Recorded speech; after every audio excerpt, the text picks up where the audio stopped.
E aí, bom dia, beleza? Só de boa aí, é? Me contem. Vamos ver aqui. Ah, bom dia, bom dia, bom dia, bom dia. Nicolas também tá chegando no pedaço aqui, tranquilo, beleza? Massa demais. Vamos lá, vamos dar uma. Vamos mentir um pouco mais para vocês aqui, então, né? Aqui na página 8 de História, temos lá o maio de 1968, o ano que não terminou. Oba! Olha a mulherada ali, ó, tudo gritando ali. Feliz Dia das Mulheres! Eba! Maio de 68. Vamos ver o que acontece em maio de 1968. Vamos ver, se colocasse a idade dessas meninas, eles deviam estar com seus 15, 16, né? Hoje deve estar aí com seus quase 60 anos, né? Isso? Olha lá, então, manifestantes, né? Manifestantes do bem, manifestantes do bem, olha lá, mais de 68. Não, eu já havia falado um pouco sobre a questão da guerra do Vietnã e outras guerras que estavam acontecendo, né? O fator ali também da Guerra Fria, né, cara? Aquela guerra entre os norte-americanos e os russos, né? A antiga União Soviética, né? Isso tudo, isso tudo vai ser tema, né, de revoltas socioculturais nos anos 60, né? Principalmente dos anos 60, final dos anos 60, né? Então nós temos o maio é um deles, né? 67 temos o Verão do Amor em São Francisco. Olha só! Em 69 nós temos o Woodstock. Estão ligados disso tudo aí? Hã? Movimento hippie, rapaziada, né? Movimento da paz e amor, né? E outras reivindicações, né? A principal delas contra a guerra que estava ocorrendo ali no Vietnã, né? Vários filmes rolaram já, tem vários filmes, tem um filme chamado Bom Dia Vietnã, que é interessante, né? Robin Williams, né? Um ator fantástico, ator, né? Tem filmes sobre guerra específicos, né? Né? Por exemplo, Platoon, né? É, por exemplo, além de Platoon, temos um outro lá também, como é que é Ai, ai, ai, ai, já lembro aqui o nome aqui, né? Mas tem uma série de filmes que foram produzidos pelo cinema norte-americano, tá? Que mostrava o que estava acontecendo, mas não mostrava os norte-americanos, tá?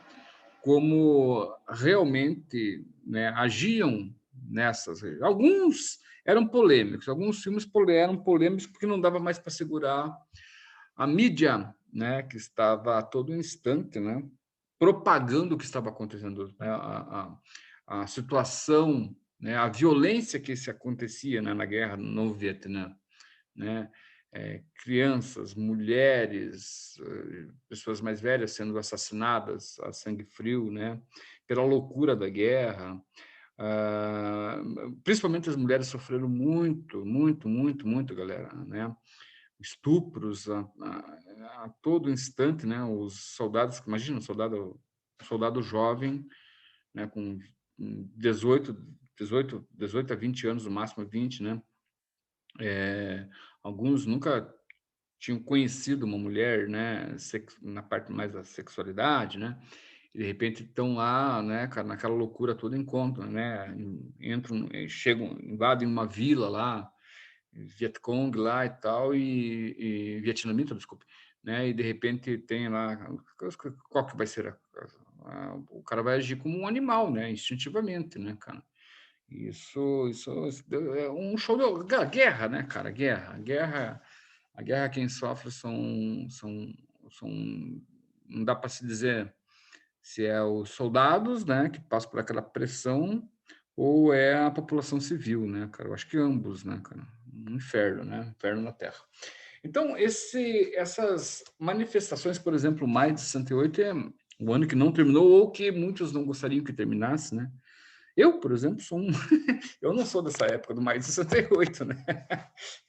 Mas, né, a reivindicação, a forma como foi feita, tem alguns documentários bem bacanas no YouTube, balança um pouco a gente, né? Mexe um pouco com o nosso, né? Com o nosso sonho, né? De um mundo, né, melhor, né? De um mundo onde as pessoas passem a se considerar, né, como seres humanos, né, e não representativos de partidos ou coisa parecida apenas, né? Vai começar agora o inferno de volta, né? Vocês já estão ligados, né? Agora com esse resultado do Supremo Tribunal Federal a respeito do Lula, né? Vai só um minutinho aqui. Desculpem. A coisa vai começar a pegar fogo de volta, né, cara? Vai começar as imbecilidades de volta, né? Vai começar as ignorâncias, né? Vai começar o mal preparado vai dar as caras de volta. Não estou falando de Lula, tá? Estou falando de todos os lados, dois lados, né? Estava apaziguado o negócio, agora vai começar todo de volta. Todo aquele inferno, toda aquela coisa, toda aquela bobeira, toda aquela coisa sem sentido, né? Toda aquela coisa, toda aquela parcialidade que impera a violência, né? Não enxerga o outro como ser humano, e sim o outro como alguém de um partido. Vai começar toda essa bobeira de volta, cara. Escutem, né? Os caras, em vez de levantar cedo que nem vocês e estudar, não, os caras partem já né, e todo mundo ali é sábio, todo mundo ali é entendido, né? Aí numa manifestação o cara não sabe nem por que está usando aquela camiseta lá, mas está usando, né, cara? Então, eu tenho que retomar sempre a apostila, então vamos retomar a apostila. O movimento, isso está na página 8 lá, sabe, esse tema, o maio de 68, o ano que não terminou. Movimento iniciado pela juventude de Paris rapidamente se espalhou para outros países. Legal, né, cara? Vamos ver como isso se faz, como isso se dá. Alguns falam, né? A maioria tem até, cara, gente chata tem para tudo, né, cara? O cara não faz nada, absolutamente nada, né? Mas ele é bom em criticar os que fazem. Então, qualquer coisa que apareça, não, o cara sempre vai. E a juventude é sempre, né? Vocês são sempre o alvo dos mais velhos. Vocês não prestam para os mais velhos, vocês não sabem de nada para os mais velhos, né? E eu já acho diferente. Daí uma coisa que eu pedi a Deus, né? Eu não quero envelhecer, e eu acho que Deus foi justo comigo, né? Ele me colocou numa profissão onde envelhece quem é idiota, né? Porque eu ainda sou a juventude, né? Ainda aposto, ainda acredito na juventude, acredito piamente que as coisas só vão mudar se, né, se o brilho da juventude iluminar a mudança. Porque geralmente as pessoas mais velhas são ofuscadas, né? Perderam, né? Passou, na verdade passou, perdeu a juventude, passou. E ela não se conforma com isso, né? Ela não se conforma, ela acha que velhice está diretamente ligada a questões físicas e não à saúde mental. E eu acho o contrário, porque envelhecer todo mundo vai, né, cara? Mas depende como você vai fazer isso, né? Então, a década de 1960 caracterizou-se... Peraí, olha a Gabriela, a Gabriela... Vamos ver quantos estão em sala assim já. Tá uma galera já, 8. Começamos com um número ínfimo. Estamos cada vez mais, estamos crescendo cada vez mais. Isso é interessante. Oi, Gabriela, tudo bem? Isso é cada vez mais interessante. Eu tô achando que, poxa, vocês aí, cara, estão fazendo papel ali importantíssimo aqui para minhas aulas aqui, ó. Bom dia. Então, que nem eu falei, essa galera aí que fica enchendo o saco aí, né, cara, falando mal de tudo, né, cara, esses velho frustrados da vida, né? Eu sou velho, mas não sou frustrado. Né? Em vez desses caras levantar cedo e estudar, né, cara? Mas eles já terminaram tá quase uma aglomeração. Pode crer, tá quase uma aglomeração. Né? Ah, mas os caras já estudaram, esses caras já têm PhD, mas vai estudar outra coisa, vai estudar culinária, levanta cedo, vai estudar culinária, vai estudar jardinagem, vai fazer alguma coisa, velho. Para de encher o saco dos outros, né, cara? Levanta cedo e vai fazer alguma coisa, cara. Vai fazer alguma coisa. Então vamos lá, vamos estudar. Já que estamos todos aqui, vamos estudar então. A Gabriela, que chegou agora, página 8, Gabriela, do História, que nem fala o carioca. Tem algum carioca aqui? Cadê o carioca aqui? Mostra-se. Tem algum aqui que daqui da carioca aqui? Tem ou não tem? Fala aí, ó. Vamos. Eita, mundo. Não tem ninguém? Dá para dar umas rodas com o carioca, então, aqui? Não posso, depois ele vai me escutar no YouTube. Mas vamos lá. História, que nem fala o carioca. Lá, ó. A década de 1960 caracterizou-se por um espírito de contestação político-cultural, principalmente entre os jovens. Verdade. A década de 60 ela foi marcada justamente pela essa liberdade, né, juvenil. Tá? É interessante que, bem, não deixa isso para outra hora, né? Mas a gente vai fazer algumas pontes aí, né? Mas o porquê disso? Cara, melhor eu fazer a leitura, porque senão se sabe, né? Eu não consigo terminar, né? Então, aqui, ó. Nos Estados Unidos, milhares de jovens recusaram-se a partir para o desconhecido em uma guerra que não era sua, que é a guerra do Vietnã. Então, passou a haver uma recusa, e uma repulsa também, não só uma recusa, mas uma repulsa das famílias que enviaram os jovens e não voltaram mais, né, cara? Que papo é esse, né? Então, houve muita desertação, né? Desertores.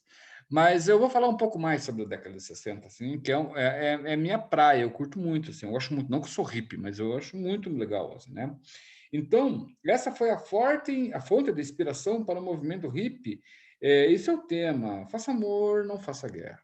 Inconformados com a família, o governo, inconformados com a família, o governo, as injustiças sociais, a segregação racial, os jovens disseram não, passaram a discutir abertamente temas como sexo e drogas.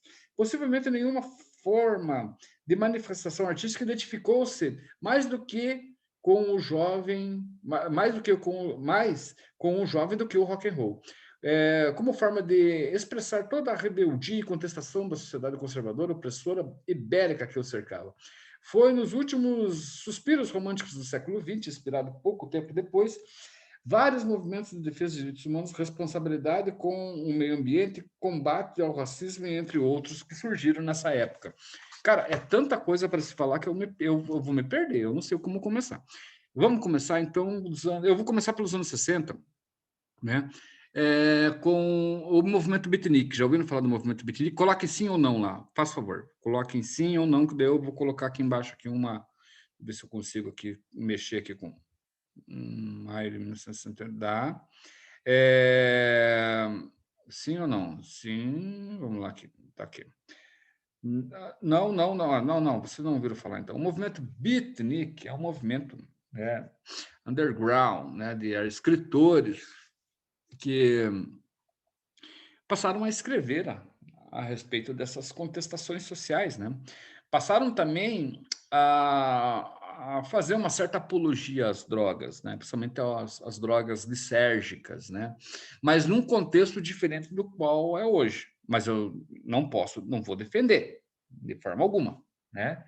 Mas era a questão, era o mundo da época. Tá?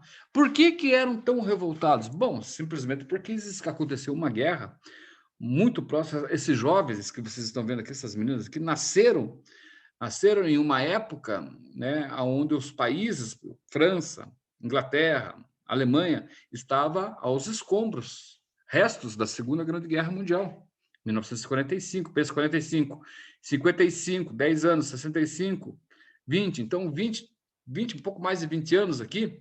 Essas meninas aqui deviam estar um pouco menor, não eram nascidas ainda no final da guerra, mas nasceram logo em seguida. Então, nasceram em escombros, nasceram vivendo, nasceram numa guerra fria, aonde o amanhã poderia não existir.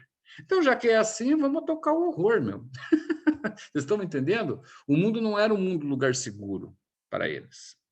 Então, eles cresceram vivendo um dia após o outro. vivendo uma intensidade muito grande, onde essa questão das drogas era um convite, né, a um prazer, vamos colocar assim, né, porque o amanhã, quem sabe, não existiria, não iria existir mais, né? Então, isso é uma concepção lá de época, lá, né? Uma coisa de época. Então, todas essas questões que nós colocamos, por exemplo, o desertor, tudo isso, de uma certa forma, passava, né, a ser parte de uma cultura, de uma rebeldia contra tudo aquilo que não deu certo, né? Tudo aquilo que não salvaguardou um futuro, porque veio uma guerra e arrastou tudo. Então, esses senhores da guerra, esses donos do poder, eram donos do poder ligados à religião, eram donos do poder ligados à família, eram donos do poder dos bons e velhos costumes. Mas que isso tudo não impediu que houvesse um massacre entre 1939 e 1945. É? Um massacre onde o mundo quase teve o seu fim, ou pelo menos o seu princípio de fim, né? O início do fim, com as duas grandes bombas ali jogadas no Japão, Nagasaki e Hiroshima. O ódio se proliferou, né? E esse ódio, ele tinha cara, e era interpretado justamente como quem, né? Como essa velha burocracia que eles colocam como família, como religião, como tudo aquilo. Então eles passam a interpretar todo esse passado, eles passam a responsabilizar todo mundo, né? Que fez com que chegassem àquela situação. Vocês estão me entendendo? Estão conseguindo entender? Então, todo esse movimento jovem, certo? Lá da década de 60, ele prima, né, por uma contestação, né, dos resultados. Por que chegamos aqui? Por que aconteceu isso? Por que aconteceu? Né? Ficou um grande vazio, né? A vida se tornou um grande vazio por não haver o amanhã, né? E imagina a loucura que era, né? Duas grandes forças ali a todo instante poderiam se confrontar, poderiam né, chegar aos extremos, né? Então essa foi a contestação, essa foi o maio, não só o maio, mas o ano de 1969 foi marcado por Woodstock também, né? E o carro-chefe desses caras aí era o rock and roll, né, cara? Música, né? Que disseminava-se, né? Por todo o mundo, né? Pelo menos o Ocidente, quase todo o Ocidente foi conquistado, né? Por essa cultura, né, cara? Por essa cultura de paz e amor, mas ao mesmo tempo, né? Que se pedia paz e amor, ao mesmo tempo também, né? Ela se tornava uma cultura rebelde, né?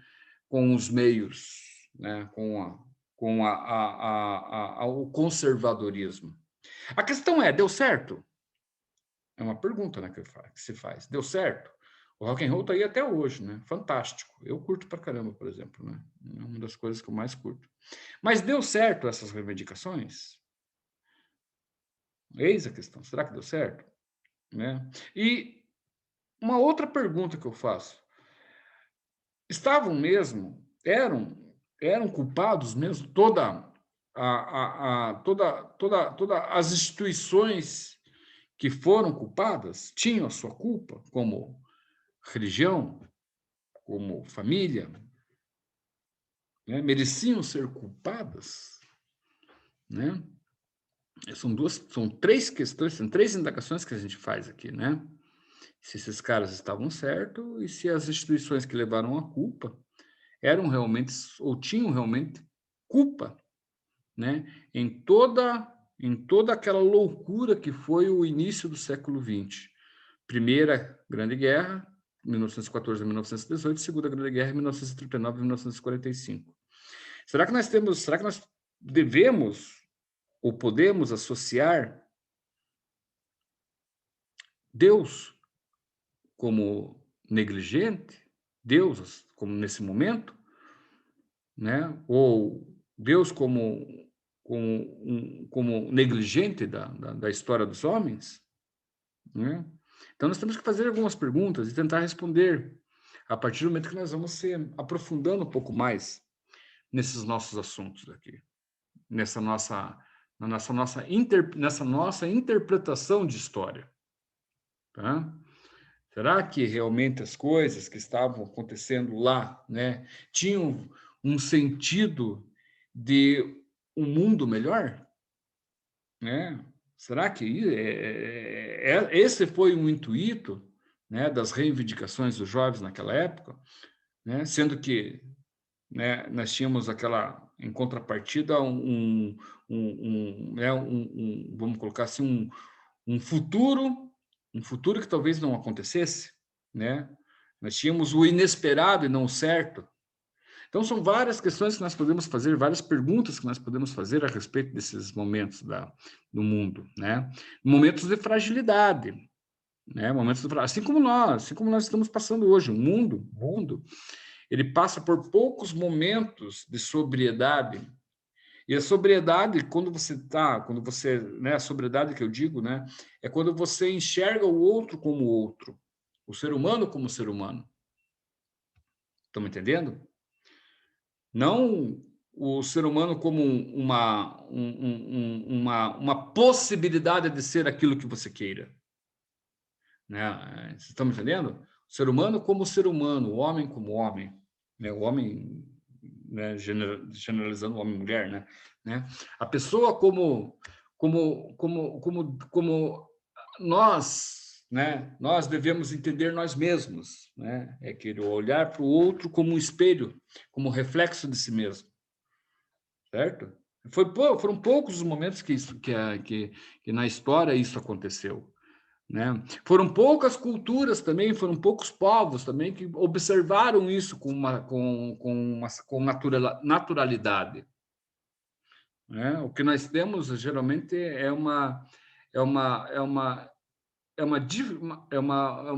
vamos colocar uma abstração das coisas, né? Principalmente do século XIX para cá, nós temos uma abstração das coisas, né? É um ser abstrato, né? Ligado ao material. Nós temos uma proliferação do materialismo, das coisas materiais em nossos meios, em nossa vida, né? Que contrasta com o mundo espiritual, né? De lá para cá, do século XIX para cá, nós temos uma relação muito próxima com o que podemos chamar no religioso de pecado. Porém, eu traduzo a palavra pecado para a palavra mentira. Nós temos uma mentira, né? Que nós contamos para nós mesmos a todo instante, né? Para que nós possamos sobreviver, né? Nós sobrevivemos em uma mentira, ou de uma mentira, ou de várias mentiras. Notem, passem a perceber um pouco a vida de vocês para ver que essas coisas não são assim, né? Porque a verdade ela é verdade, né? Ela é real, né? São as possibilidades da realidade, né? E quando você não está preparado, né? Espiritualmente, isso não quer dizer católico, protestante, não budista, não. Estou falando o próprio ser humano consigo mesmo. Isso pode ser, inclusive, esse exercício pode acontecer com todo mundo, com ateu, com religioso, com qualquer um, né? A questão da espiritualidade. Quando você não está preparado, a verdade não é benquista e você aceita o que é a mentira. Isso fica um pouco mais para a parte da filosofia, mas como eu falei, não tem gavetinhas aqui, né? Aqui tem um chão, né, onde estão esparramadas tudo aquilo que compreende-se como história, como sociologia, como filosofia, como geografia, e nós pegamos, né, determinados temas aqui E aqui nós desenvolvemos aqui sem essa né, de estar preso a uma ciência. Né? Isso tudo faz parte da ciência. A ciência é um todo. Né? Tá bem? Então, continuamos amanhã, na próxima aula, essa aula, inclusive, não é essa aula especificamente, mas quem sabe já vamos para a descolonização africana. Espero que tenham gostado, espero que tenha ajudado em alguma coisa aí, ok? Até amanhã, continuamos a nossa aula, ok? Tchau, tchau. Bom dia, se cuidem. Até mais. Falou, Ever. Silvio, falou, Silvio. Bom dia para você também. Tchau, Gabriela. Tchau a todos. Tá ali. Então tá, tchau, tchau para vocês.